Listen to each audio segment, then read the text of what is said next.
Shalom, shalom, shalom, peuple de Dieu. Que l'Éternel vous bénisse abondamment. Alléluia. Merci Jésus, merci Papa. Je t'honore ce matin, je t'exalte, je t'adore, je te dis merci pour le souffle de vie. Prions ensemble, bien-aimés. Merci Jésus, merci Papa. Merci pour les choses visibles, merci pour les choses invisibles. Merci pour les choses que tu es en train d'opérer. Merci Jésus pour l'œuvre de la croix. Je t'élève, je t'exalte. Je t'adore, Seigneur Dieu. Je t'adore car tu es Dieu. Je t'adore car tu es le roi des rois. Je t'adore car tu es le prince des princes. Je t'adore car tu es le médecin par excellence. Je t'adore car tu es mon tout, mon bouclier. Je t'adore car tu es mon commandant en chef des armées célestes. Je t'adore car tu es mon juste juge. Tu es mon avocat. Tu as dit dans ta parole que la prière d'un juste a une grande efficacité. Nous sommes juste devant toi, Papa. Oui, Seigneur Dieu, par l'œuvre de la croix, Yahweh, par ton sang qui a coulé pour nous à la croix de Golgotha. C'est pour cela que nous te demandons ce matin de nous laver, de nous purifier, de nous laver, de nous purifier. Que ton sang enlève tout péché conscient et inconscient. Oui, Seigneur, nous voulons être blanches comme de la neige devant ta face ce matin. Lave-nous par ton sang, purifie-nous par ton sang, que ton sang crie à notre faveur dans le nom de Jésus-Christ de Nazareth. Merci pour l'Esprit de Dieu vivant. Merci pour le Saint-Esprit, notre ami, notre paraclet. Saint-Esprit de Dieu, glorifie les fils de Dieu ce matin. Glorifie le nom de Jésus-Christ. Alléluia. Bien-aimés dans le Seigneur, que les écluses des cieux restent ouvertes dans la vie de tout un chacun, dans le nom de Jésus-Christ. Vous savez, on est en train de continuer sur une série, Bâtir un hôtel pour l'Éternel. On s'est arrêté à Romains 12, verset 1. Alléluia, on s'est arrêté à ça, Romains 12, verset 1. Je vous invite donc, frères, à cause de cette immense bonté, oui, de Dieu, à lui offrir votre corps comme un sacrifice vivant, saint et qui plaise à Dieu. Ce sera là de votre part un culte spirituel. Romains 12, verset 1. Alléluia. Nous sommes arrêtés là, je pense. Je ne me trompe pas, j'espère. Voilà, dans l'autre vidéo. Comme on ne peut pas faire les lives pour le moment, je pense que la prochaine fois, ça serait possible. Tout est possible à celui qui croit. Dieu a tout d'abord, bien aimé, besoin de vous avant vos talents. Il a besoin de vous avant vos talents, votre ministère ou votre argent. Ça, c'est clair et net. Il n'y a pas de doute là-dessus. Donc, il voudrait que vous lui accordiez la première place dans votre vie. Le cœur humain est la plateforme. Le cœur humain est la plateforme des bases de Dieu. Est la plateforme des bases de Dieu pour opérer sur terre. Et bien aimé, pour opérer sur terre. Donc, il voudrait être au contrôle de votre cœur. Alléluia, il voudrait être au contrôle de votre cœur et vous donner tout entière à Dieu. C'est un sacrifice parce que l'homme veut toujours être au contrôle de sa vie. Oui, l'homme veut toujours être au contrôle de sa vie. Donc la vraie raison d'adoration et le véritable service chrétien commence au moment de l'abandon total. Ton corps doit être un sacrifice de bonne odeur pour ton Dieu. Malheureusement, notre génération, c'est la génération du moi. Moi. Tout tourne autour de moi et moi et moi. Les gens sont devenus égoïstes et égocentriques. Les gens sont devenus égoïstes et égocentriques qu'avant. Donc, de nos jours, les gens veulent le feu sans sacrifice sur l'autel et des produits sans transformation. Bien-aimés dans le Seigneur, soumettez toute votre vie à Jésus-Christ et permettez-lui de faire de vous la personne qu'il vous utilise, la personne qu'il veut, et qu'il vous utilise aussi, qu'il vous utilise. Laissez-lui la place, alléluia, dans la personne qu'il veut que vous soyez, voilà. Donc, et qu'il vous utilise comme bon lui semble. Voilà, Seigneur, fais de moi ce que tu veux. Alléluia. Dites avec moi, Seigneur, fais de moi ce que tu veux. Ceux qui suivent Dieu de tout leur cœur vont loin. Ils vont loin, ils iront loin forcément. Et ceux qui les suivent avec la tête échouent.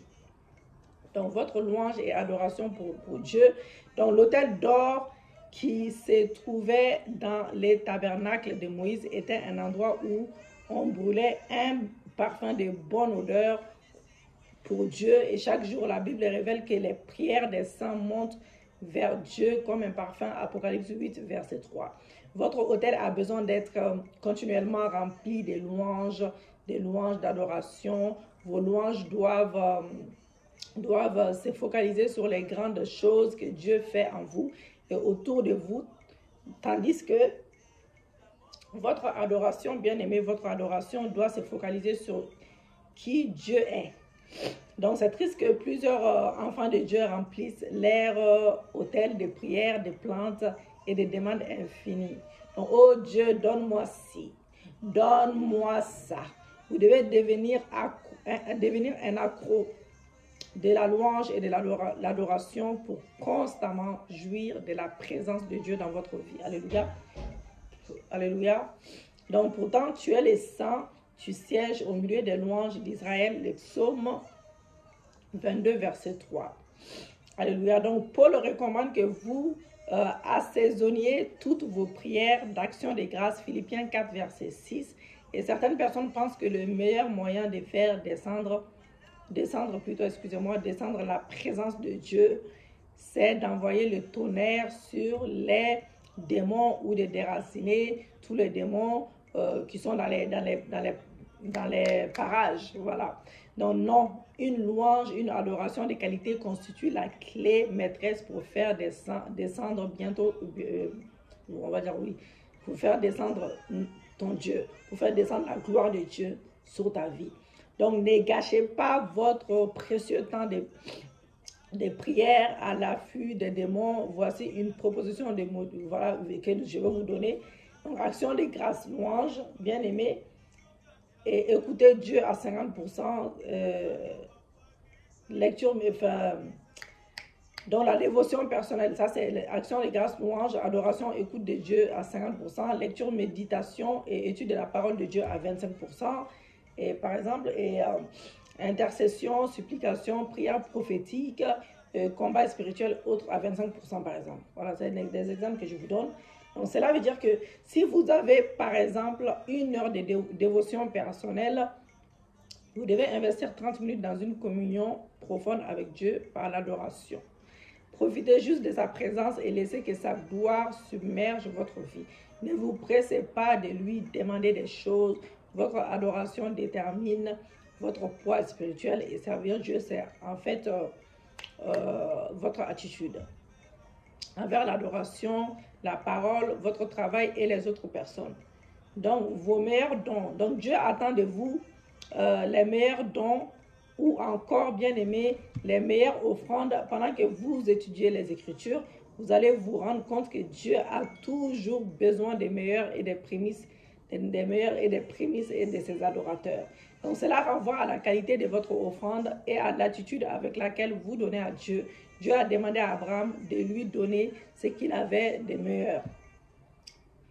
Prends ton fils Isaac, ton fils unique que tu aimes tant, va dans les pays de Moria, sur une montagne que je t'indiquerai, et là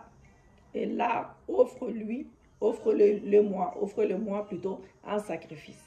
Dieu a demandé à Abraham d'offrir son fils en sacrifice. Dans Genèse 22, verset 2, nous avons vu cela. Voilà. Donc, Dieu va finir par vous demander de lui donner certaines choses auxquelles vous accordez beaucoup de valeur. Et pourquoi il voudrait s'asseoir au centre de votre vie? Il doit être votre Dieu et non votre or. Donc, voilà. Voilà. Donc, donner est la preuve que vous avez conquis l'avidité. Un donneur comme Caïn ou Abel, Dieu a accepté l'offrande d'Abel, mais a rejeté l'offrande de Caïn à cause de la qualité et de l'attitude. Donc, au bout d'un certain temps, Caïn présenta à l'Éternel des produits de la terre en offrande à l'Éternel.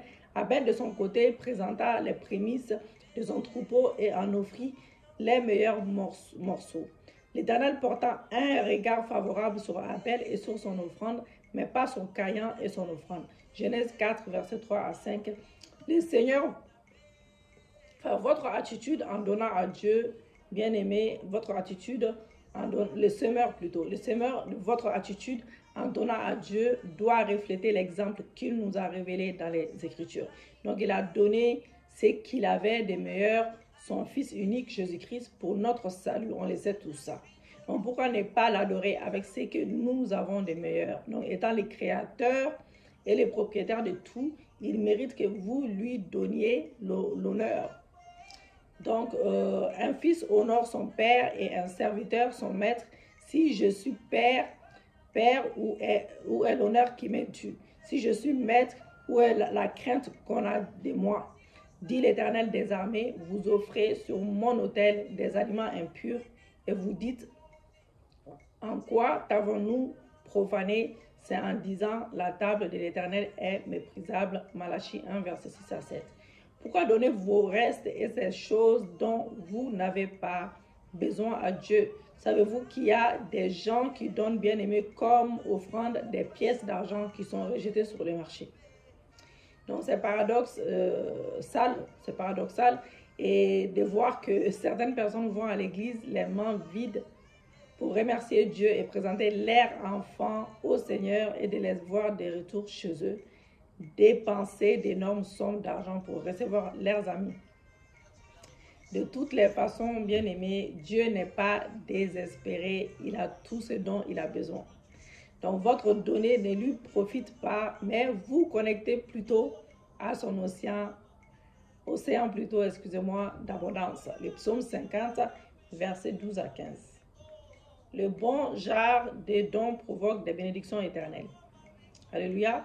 Donc Dieu n'est pas un arnaqueur, il nous demande des dons parce qu'il veut nous bénir. Il veut nous bénir. Il n'a pas permis qu'Abraham tue son fils, mais a pourvu lui-même à l'agneau du sacrifice. Il a également déversé sur lui des bénédictions éternelles pour récompenser son obéissance. Donc, voilà. Genèse 22, verset 17 à 18. Je te comblerai de bénédictions, je multiplierai ta descendance et je la rendrai aussi nombreuse que les étoiles du ciel et que les grains de sable au bord de la mer. Ta descendance dominera sur les ennemis. Tous les peuples de la terre seront bénis à travers la descendance parce que tu m'as obéi. Donc Salomon a offert 1000 holocaustes qui valaient une fortune comme action de grâce à Dieu pour son élévation à la position de roi. Personne n'avait fait une pareille offrande avant lui. Dieu est descendu cette nuit-là et l'a béni d'une sagesse et d'une richesse sans pareil. 1 Roi 3. Vos dons frayeront un chemin pour vous. Proverbe 18, verset 16. Voilà. Donc, bien-aimés dans le Seigneur, donc nous allons parler maintenant de votre temps. Il faut un temps de qualité pour développer un autel spirituel puissant. Donc, c'est le temps que vous devez passer devant Dieu. Alléluia. À lire la parole, à méditer, louer, l'adorer et l'écouter vous parler. Donc, servir Dieu demande généralement du temps. Vous ne pouvez pas offrir à Dieu un service de qualité et vous êtes de ceux qui n'ont pas de temps. Ils n'ont pas de temps. Ceux qui ont bâti des hôtels puissants dans la Bible étaient des hommes et des femmes qui avaient pour l'habitude de passer un temps de qualité seul avec Dieu. Et Moïse a construit une tente hors du tabernacle pour pouvoir rencontrer Dieu régulièrement. La Bible rapporte que Dieu lui a parlé dans cette tente face à face. Et Exode 33, versets 7 à 11. Donc, pas étonnant qu'il recevrait toujours des instructions claires de Dieu. Josué est resté dans la tente, Exode 33, verset 11. Samuel a développé la capacité d'entendre Dieu parce qu'il vivait dans les tabernacles de l'Éternel à Silo, s'occupait des lampes, 1 Samuel 3. Et vu l'importance de passer du temps avec les pères, Jésus-Christ s'élevait très fort avant qu'il ne fasse jour et sortait à méditer et prier, Marc 1, verset 35. Donc, cela devient une pratique régulière, Luc 5, verset 16, et comment les gens passent leur temps.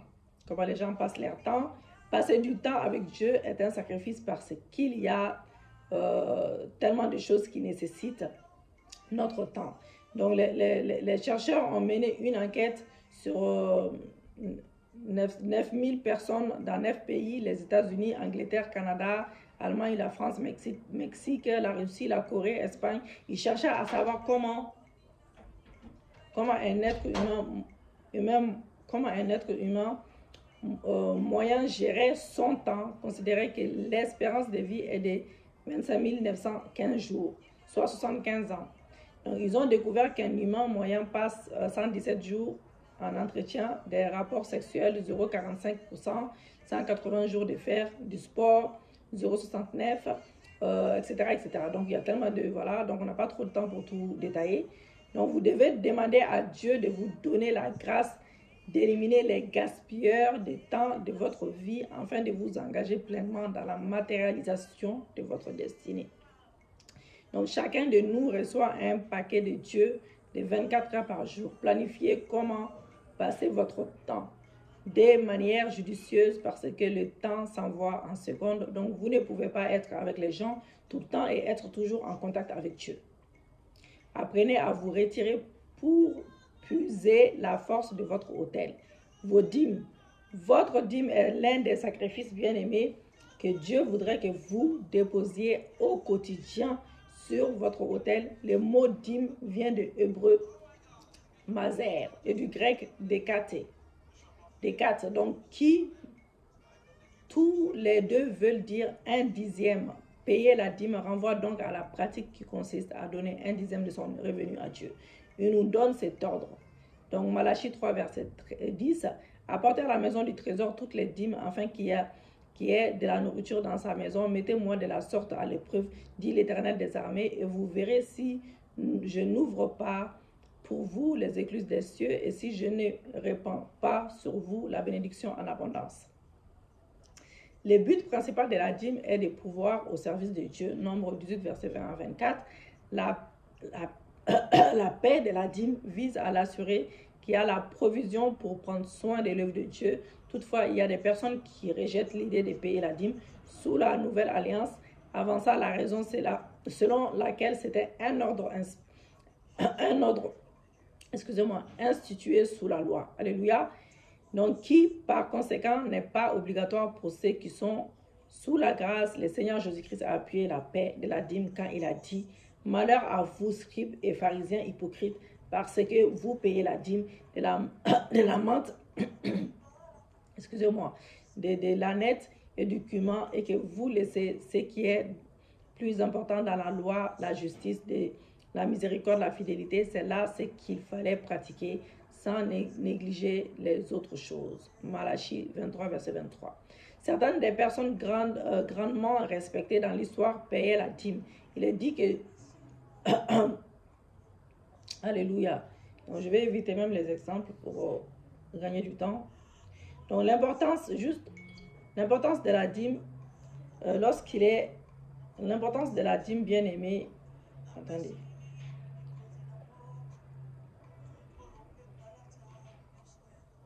Donc l'importance de la dîme, bien-aimé, tu sais que tu honores ton Dieu et tu l'adores.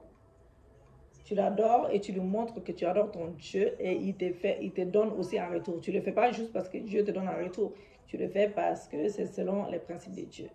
Donc, bénédiction rattachée à la dîme, bien-aimé. Donc, une étude de Malachie 3, verset 8 à 12 révèle 8 bénédictions exceptionnelles dont jouissent ceux qui paient leur dîme. La malédiction des problèmes financiers est brisée dans votre vie. Les écluses des cieux sont ouvertes pour vous. Cela fait référence au réveil spirituel qui viendra dans votre vie. Vous allez expérimenter une grande prospérité.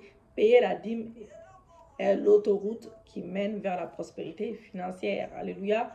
Votre ennemi sera arrêté et paralysé.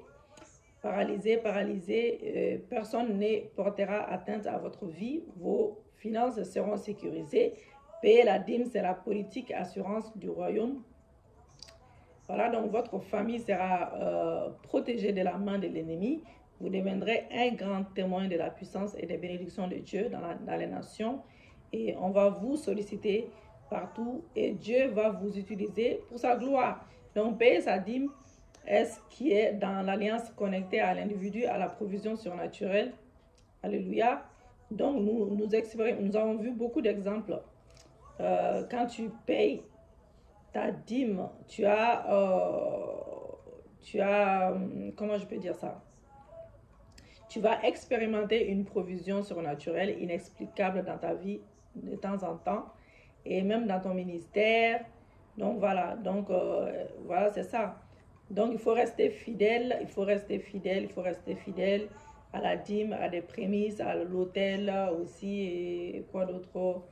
Voilà, et les offrandes. Voilà. Merci Seigneur, merci Jésus.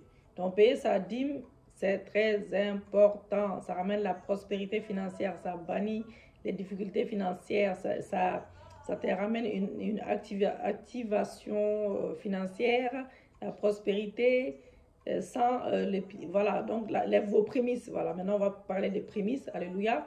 Donc Moïse a parlé des premiers fruits, bien aimés, 13 fois. Voilà, 13 fois. Une offrande d'action des grâces à présenter au sacrificateur, Lévitique 23, verset 10, accompagné d'adoration, Deutéronome 26, verset 10. Et personne ne moissonnerait les grains jusqu'à ce qu'on présentait les premiers fruits de l'Éternel, Lévitique 23, verset 14. Dans le Nouveau Testament, les prémices sont mentionnées 7 fois. Ils ont trouvé leurs accomplissements dans la résurrection de Jésus-Christ. Mais maintenant, Christ est ressuscité des morts. Il est ressuscité des morts. Il est les prémices de ceux qui sont morts. 1 Corinthiens 15, 20. Les prémices symbolisent 3 choses aujourd'hui. Voilà. La moisson des âmes pour Dieu. Cela illustre le fait de donner à Dieu d'un cœur reconnaissant. Cela montre qu'il faut donner à Dieu les premiers, les meilleurs de ton... Il faut donner aussi à... Voilà, cela montre qu'il faut donner à Dieu les premiers et les meilleurs de ce qu'il nous a donné. Alléluia. Et tout comme les prémices étaient une fête d'action de grâce dans l'Ancien Testament, de nos jours, les chrétiens doivent donner avec joie. Donc l'offrande des prémices est un sacrifice qui va activer le feu sur votre autel et provoquer les bénédictions divines. Honore l'Éternel avec les biens et avec les prémices de tout ton revenu. Alors tes greniers seront remplis d'abondance et tes cuves égorgeront des mous. Proverbe 3, versets 9 à 10. Dieu a institué les prémices pour nous donner une opportunité de l'honorer en tant que le propriétaire de tout. Les bénédictions spirituelles, matérielles sont assurées à ceux qui l'honorent Dieu.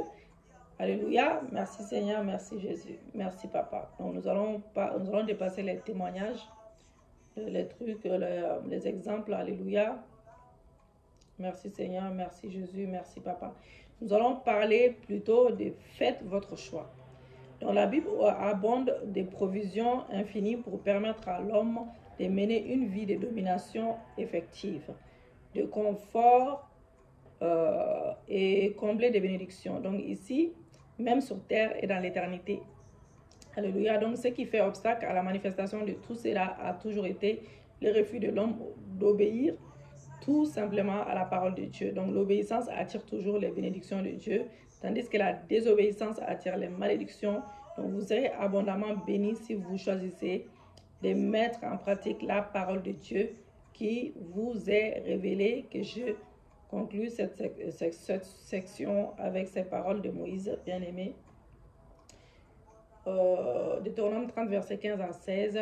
Vois, je mets aujourd'hui devant toi la vie et les biens, la mort et le mal, car je t'ai prescrit aujourd'hui d'aimer l'Éternel ton Dieu, de marcher dans ses voies et d'observer ses commandements, ses lois et ses ordonnances, afin que tu vives et que tu multiplies et que l'Éternel ton Dieu te bénisse dans les pays dont tu vas entrer en possession.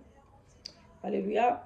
Donc prêcher l'évangile, la prédication de l'évangile est un sacrifice qui fait grandir le royaume de Dieu et provoque aussi les percées dans nos vies. Ceux qui auront été intelligents brilleront comme la splendeur du ciel, et ceux qui auront enseigné la justice à la multitude brilleront comme les étoiles à toujours et à perpétuité. Daniel 12, verset 3.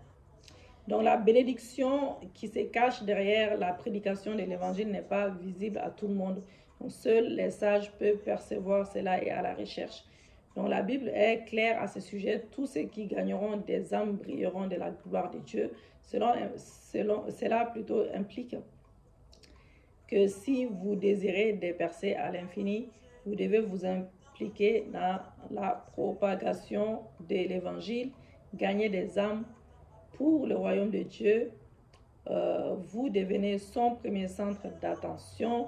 Lorsque vous vous impliquez dans ces affaires, vous restez dans l'ombre. Lorsque toutes vos prières et vos investigations ne se focalisent que sur vous et votre famille.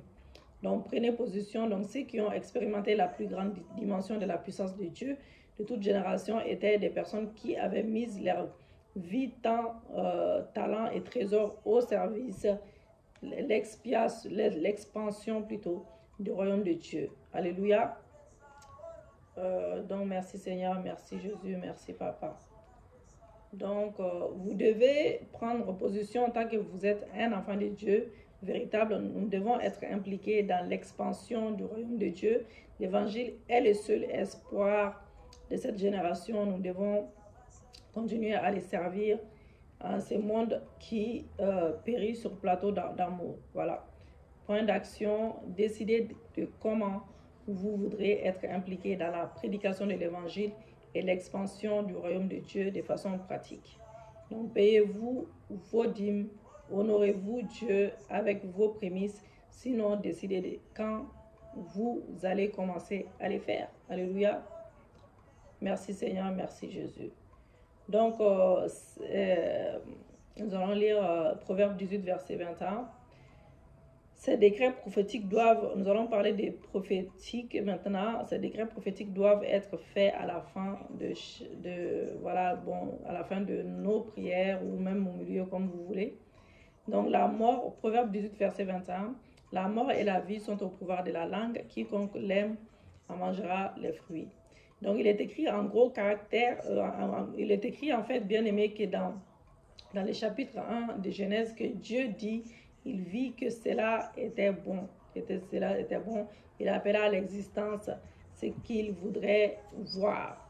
Donc, vous devez apprendre à ne dire que ce que vous voulez voir, déclarer les biens que vous voulez voir et cela se manifestera. Utilisez votre langue pour façonner votre destinée, que votre langue vous bâtisse et ne vous tue point.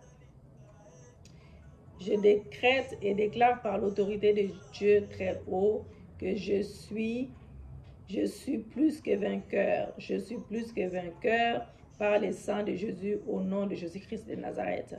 Tout décret maléfique dans ma vie, générationnel, dans la vie de mon mari, dans la vie de mes enfants, occulte ou de sorcellerie, qui a eu à agir dans nos vies, est révoqué ce matin et ce soir, aujourd'hui même. Au nom de Jésus-Christ de Nazareth, déclarons ensemble. L'écriture de Satan sur ma vie, sur la vie de mon mari, de mes enfants et ma famille est effacée par le sang de Jésus-Christ de Nazareth. Que toute plaie et douleur dans ma vie, dans la vie de mon mari, de mes enfants, ma famille est abolie au nom de Jésus-Christ. Au nom de Jésus-Christ de Nazareth, j'ai la marque de la faveur sur moi. Je suis intouchable au nom de Jésus. Mes déceptions passées s'échangeront en bénédiction dès maintenant. Au nom de Jésus-Christ. La grandeur enterrée de la maison de mon père, de la maison de ma mère ressuscite. Au nom de Jésus-Christ. Les attaques de l'ennemi contre ma vie, la vie de mon mari, contre mon mariage, mon ministère, mon travail, chaque domaine dans ma vie changeront en tremblant des percées au nom de Jésus-Christ. Que toute malédiction d'échec, de déception qui a eu à agir contre ma vie est abolie au nom de Jésus-Christ. L'huile de joie que le Seigneur a destinée pour ma tête ne séchera jamais au nom de Jésus-Christ. Le Dieu qui a établi Abraham, le Dieu qui a établi Isaac, le Dieu qui a établi Jacob, m'établirait cette année, m'établirait aussi au nom de Jésus. Les ténèbres s'enfuiront pendant que j'ouvre ma bouche pour louer et adorer mon Dieu. Au nom de Jésus-Christ, je recouvrerai mes années gâchées au centuple au nom de Jésus-Christ. Les règnes des autels maléfiques sur ma vie, ma famille, mon mariage, mon ministère, mes projets, chaque domaine est brisé au nom de Jésus-Christ. Toute puissance qui ne veut pas que je chante un chant nouveau sera entrée sera enterré plutôt, sera enterré au nom de Jésus. Et je déclare le retour à l'expéditeur. Je déclare le retour à l'expéditeur. Toute personne qui est assise sur une chaise qui m'appartient, oui, dans mon mariage, dans mon ministère, dans mon travail, dans mes finances, dans chaque domaine de ma vie, oh, qui m'appartient, est ôtée là où elle se trouve, au nom de Jésus. Toute personne qui est assise sur une chaise qui m'appartient est ôtée de là où elle se trouve, au nom de Jésus. Je rencontrerai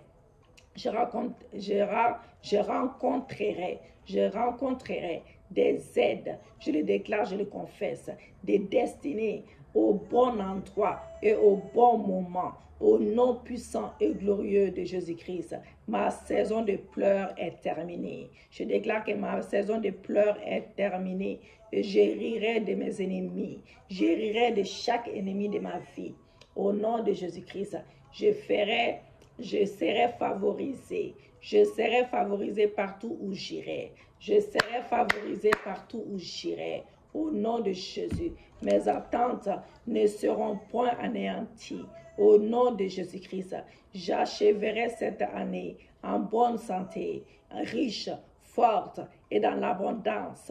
Au nom de Jésus, il y aura célébration dans mon mariage, il y aura célébration dans mon foyer, il y aura célébration dans mes affaires, dans mon emploi, il y aura célébration dans mon emploi, mon futur emploi, il y aura célébration dans ma famille dès cette année. Je le déclare, je le confesse, je le prophétise au nom de Jésus-Christ de Nazareth. Alléluia. Merci Seigneur, merci Jésus. Le cœur d'un sacrificateur, maintenant on va parler de ça. Mon fils, donne-moi ton cœur et que tes yeux se plaisent dans mes voies. Proverbe 23, verset 26. Dieu voudrait opérer de grandes choses dans votre vie pendant cette saison de prière que nous avons commencé. Mais savez-vous qu'il va passer par votre cœur d'abord pour vous atteindre? Cela implique que vous pourrez chercher Dieu en vain si votre cœur n'est pas correct. Voilà, donc seriez-vous surpris de savoir qu'il y a plus de 50 types de cœurs, on va dire, dans la Bible. Certains sont bons, tandis que d'autres sont méchants et maléfiques. Les mauvais cœurs, tout cœur qui tombe sous cette catégorie va t'empêcher d'expérimenter la grâce et la mouvance de Dieu. Un cœur obstiné.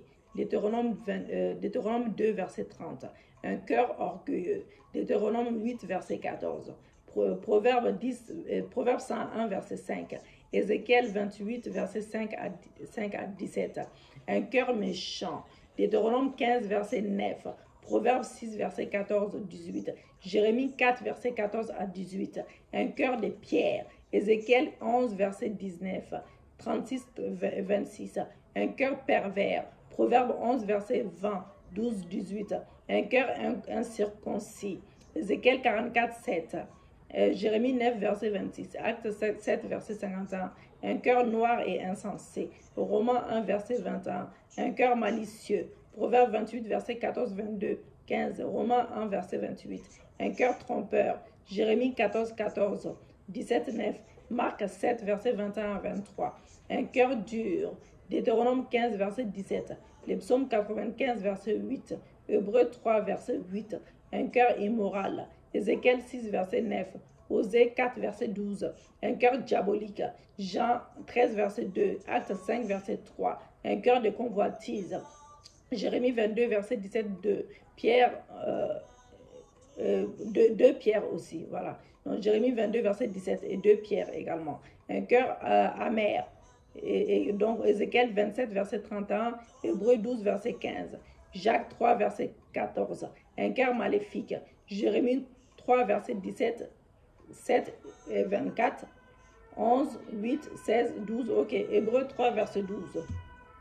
Vous ne pouvez pas servir Dieu, bien-aimé, en tant que sacrificateur avec ce genre de cœur. Donc, vous ne pouvez pas réellement connaître la vraie nature de votre cœur, au moins que Dieu ne fasse briller sa lumière sur vous, comme il l'a fait avec Ésaïe. Le prophète s'est écrit « Malheur à moi, je suis perdu, car je suis un homme dont les lèvres sont impures. » Ésaïe 6, verset 5. Donc, il a reçu sa délivrance parce qu'il a créé d'un cœur repentant. Donc, demandez à Dieu de toujours vous exposer l'état de votre cœur. Criez à lui, bien-aimé, pour une purification profonde. Donc, vous êtes un sacrificateur. Donc, la Bible enseigne que tout croyant du Nouveau Testament est un prêtre sacrificateur, est un roi pour Dieu, pour servir Dieu. Donc, il a fait de nous un peuple de rois, des prêtres au service de Dieu, son Père. À lui soit la gloire et le pouvoir pour l'éternité. Amen. Apocalypse 1, verset 6. Donc, le sacerdoce du croyant décrit les trois ministères que tous les croyants ont adorés. 1. Adorer Dieu en esprit et en vérité. 2. Intercéder pour les autres devant Dieu. Et 3. Atteindre le monde avec l'évangile de Christ et faire des disciples. Vous ne pouvez pas accomplir ce ministère avec les mauvais types de cœur. Donc, le type de cœur dont vous avez besoin, c'est un cœur nouveau. Ézéchiel 18, 31, 36, 26, 2. Corinthiens 5, verset 17 à 18. Un cœur brisé et contrit. Les psaumes 34, 18, 51, 18, 69, 20. Un cœur disposé. Exode 25, 2, 35, 5, 29. Un cœur parfait. 1 Roi 8, 61, 1 Chronique 29, 9. Un cœur doux et modeste. Matthieu 11, verset 29. Un cœur compatissant. Le psaume 55, verset 4. Jérémie 4, 19. Un cœur tendre. 1 Samuel 24, 5. Job 23, 16. Un cœur pur. Psaume 24, 4. Matthieu 5, 8. 1 Pierre 1, 22. Un cœur affermi. Psaume 57 plutôt, verset 7. 112, verset 8. Un cœur sage. Exode 28, verset 3. 35, verset 25. Proverbe 10, verset 8. 11, 29. Un cœur bon et honnête. Luc 8, verset 15. Un cœur simple. Éphésiens 6, verset 5. Acte 2, verset 46. Un cœur circoncis. Romains 2, verset 29. Philippiens 3, verset 3. Un cœur vrai. Hébreux 10, verset 22. Matthieu 22, 16. Un cœur attendri. Job 2, verset 11.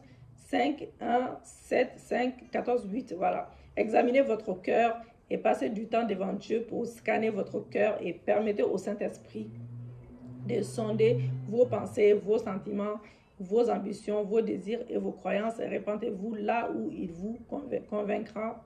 Il va vous convaincre et demander une purification profonde de votre cœur. Donc, il y a deux catégories de personnes qui cherchent Dieu à l'église. Ceux qui les cherchent des lèvres et ceux qui les cherchent de leur cœur. Matthieu 15, verset 8. Devenez quelqu'un qui cherche Dieu fidèlement de tout son cœur, de son âme, de son esprit. Les vrais sacrificateurs sont des agents des réveils spirituels. Alléluia. Donc, lecture, on peut lire aussi également Proverbe 3, verset 3 à 11, Ésaïe 6, verset 1 à 8 et Luc 8, verset 4 à 15. Et lisez aussi les chapitres 1. Voilà. Donc, nous allons prier, remercier Dieu et adorer Dieu pour son grand. Alléluia. Je te remercie, Seigneur. Je t'adore pour ton grand amour manifesté dans ma vie. Mon Père et mon Dieu, je te soumets toute ma vie maintenant au nom puissant et glorieux de Jésus. Nous allons prendre du temps pour traiter, bien-aimé, avec chacun des 15 mauvais cœurs listés que nous avons fait, nous avons dit là. Alléluia. Père, j'admets que mon cœur est, vous mentionnez les cœurs qui vous, voilà, vous connaissez votre cœur ou pas, voilà, et que mon cœur est mauvais.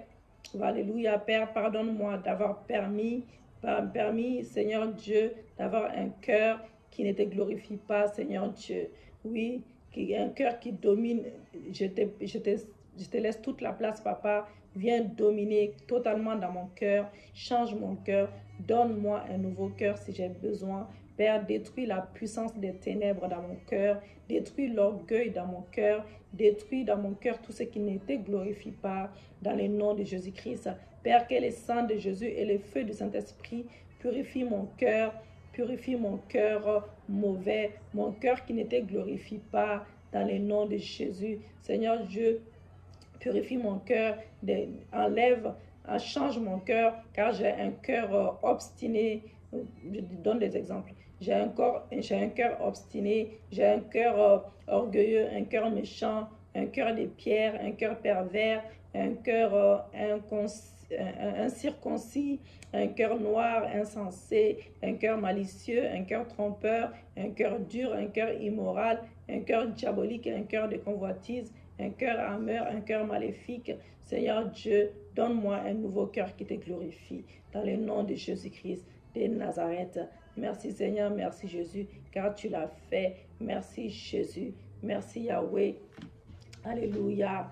Donc voilà, Père, je me répands d'avoir eu ces cœurs-là, Papa, ces cœurs que je viens de citer, voilà, le cœur qui ne te glorifie pas, Yahweh. Je rejette toutes sortes de cœurs qui ne te glorifient pas, au nom de Jésus-Christ de Nazareth.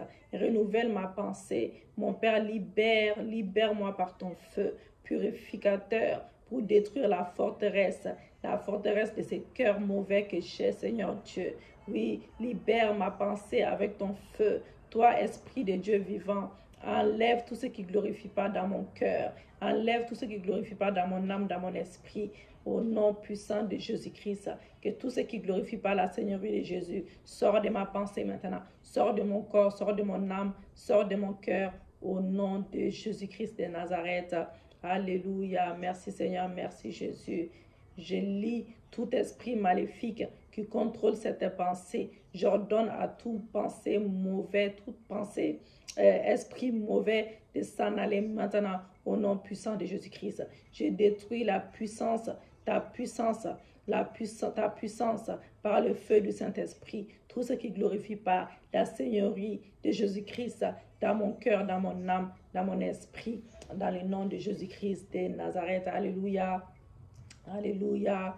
Merci Seigneur, merci Jésus, car tu déracines, Papa, dans mon cœur la haine, tu déracines la malice, la rage, tu déracines le meurtre, la mauvaise humeur, tu déracines Seigneur Dieu, de maudire les gens, la vengeance, tu déracines les représailles, la violence, l'abus, la cruauté. Seigneur, merci, car tu déracines les sadismes, les manques de pardon, l'amertume, tu déracines le jugement ou critiquer les autres, être facilement offensé ou irritable, Seigneur Dieu. Merci car tu déracines, alléluia, c'est mettre en colère vite. Voilà, tu déracines la nervosité en moi, Papa. Oui, Seigneur Dieu. Oui, Yahweh. Merci car tu déracines la nervosité. Merci, Père.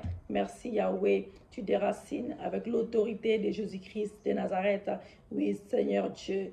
Tu me donnes un nouveau cœur ce matin. Au nom de Jésus-Christ de Nazareth.